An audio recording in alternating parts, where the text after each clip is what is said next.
Fires broke out at homes across our area during this weekend's wintry weather. In some cases, they were caused by people trying to stay warm.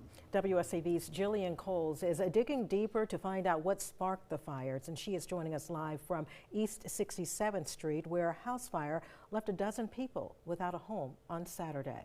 Jillian, what can you tell us? Here on East 67th Street, 12 people were displaced and one person was injured in a house fire on Saturday. Now, Savannah Fire has not released a statement about what caused this fire, but officials are saying that many fires in this area have been caused to attempts to stay warm and electrical mishaps.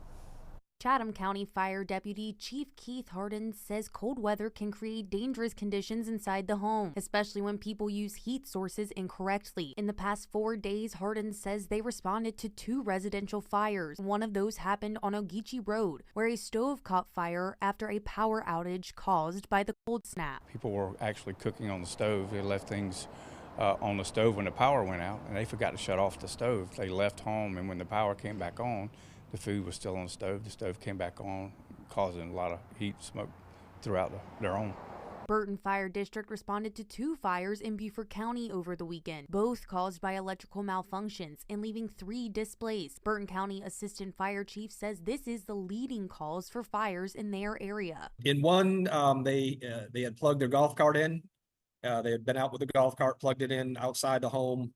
It was only been plugged in for about an hour. They heard a loud pop, and when they went outside, it was already a pretty good fire going outside the house.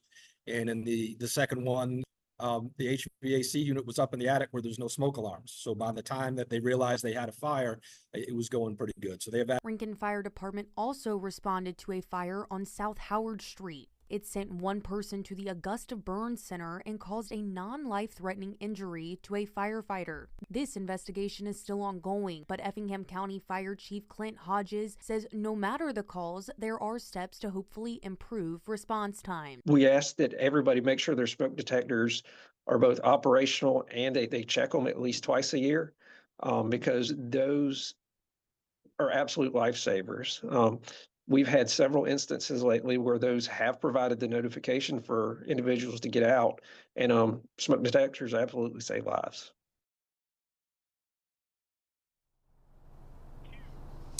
Officials say some fire stations offer free smoke detectors. Residents can call and pick them up.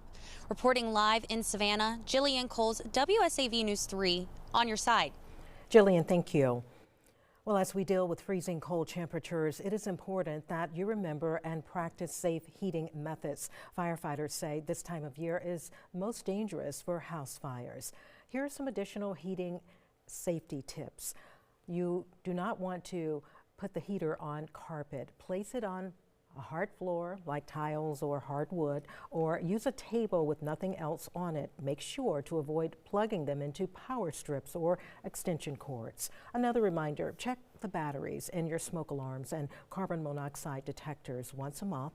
It is important that smoke alarms are less than 10 years old, placed in the proper locations, and have a battery backup. Check your smoke alarm batteries, as every second counts when there is a house fire. Working smoke alarms cut the risk of home fire deaths in half. Fire experts also say having a fire safety plan is crucial.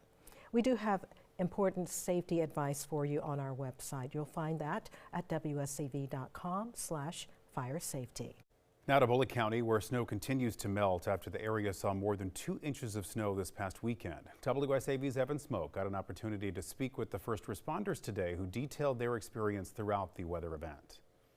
I'm here at Bulloch County EMS Station Number 1, where Director Brian Hendricks tells me things are starting to calm down after a busy weekend for his crews. Hendricks said the most of the calls he and his staff responded to happened after sunset on Saturday evening. He says EMS was dispatched to multiple motor vehicle accidents with injuries, but he could report that no major injuries or fatalities were sustained. He understands that not every rescue call can be prevented, but he says preparation can go a long way. Just prepare in advance. Listen to what your county leaders are telling you.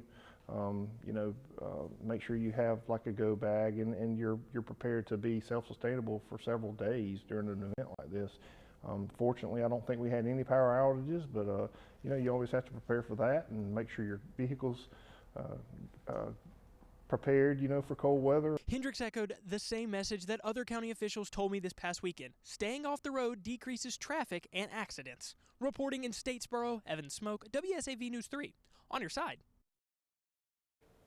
Happening now, Bryan County residents and leaders are getting answers regarding their safety concerns about a possible nickel refinery coming to Richmond Hill. That meeting started at 6 o'clock. The company behind the project, West Wind Elements, is addressing the public for the first time since announcing their intentions to potentially bring the plant to Richmond Hill's industrial district. If you're not able to make it to the meeting tonight, we are live streaming the discussion right now on WSAV.com and on the WSAV Now app. And you can see our full report tonight on News 3 at 11. A Beaufort man is facing felony charges after a hit-and-run incident involving 2 pedestrians. The South Carolina Highway Patrol says Richard Davidson has been charged with driving under the influence and hit-and-run. That collision happened around 8 o'clock Saturday night on Shell Point Road. Officials say Davidson struck 2 pedestrians and drove off, but was later identified by police. Both pedestrians were taken to the hospital with serious injuries. The weekend snow may have brought some fun, but it also kept a lot of people indoors, the perfect conditions for flu season to pick up. WSAV's Nikaya Harris spoke to a local doctor about the so-called super flu and what to watch out for. After a snowy weekend that kept people indoors, doctors are paying close attention to flu cases. Right now, about a dozen patients are hospitalized with the flu. That's Memorial Health. Doctors say most flu cases this season are being driven by a dominant strain. So the H3N2 subclade K represents about 90% of the flu variants that we're seeing this flu season. And it's a little bit more pathogenic than strains that we've seen in the past, meaning that people tend to get a little sicker from this type of flu than they have in years past. Dr. Timothy Connolly says symptoms look similar to the flu people are used to, but they're lasting longer and hitting harder for some patients. People have body aches, people have cough, people have runny noses, but we do see them to be more of a degree, and it tends to last a little longer. People are really kind of knocked on their backside for more than a week now with this version of the flu. In January, he says they saw higher numbers, with some days seeing more than 20 patients admitted with flu. Now hospitalizations remain steady. Right now we have about a dozen people in our hospital with the flu, but we are seeing slight increase in the severity of symptoms, particularly in those that have multiple medical problems. Connolly says while the flu shot may not prevent infections, it can help reduce how sick someone becomes. I'll say that this particular season's flu shot was not optimized for this particular strain of the flu. So this became the predominant strain after the flu shot was set for this season. But with that said, we're still seeing a significant reduction in hospitalization and people ending up in the ICU. Doctors say while flu cases may be starting to trend down, the season typically peaks in February, so they're urging people to stay home if they're sick and take precautions. Reporting in Savannah, Nikaya Harris, WSAV News 3, on your side.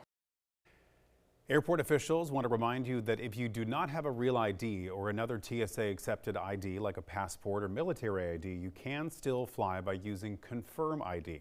Travelers can use this process to confirm their identity prior to arriving at the airport. There is a $45 fee that is good for 10 days of travel. WSAV Time Saver Traffic is brought to you by Arrowhead Clinic, the accident doctors, where it pays to get well. Well, thankfully, we don't have anything in the way of accidents to report across the region, at least significant ones slowing down the drive. Drives out of the city looking pretty good, pretty close to normal, just under an hour to get from Savannah to Hilton Head right now. As far as the forecast for tonight, it is going to be clear and cold with low temperatures down into the 20s for many inland locations. However, tomorrow and Wednesday will be a little milder ahead of a rainmaker that will move in on Wednesday itself. We'll talk more about that and a weekend preview coming up in a few moments.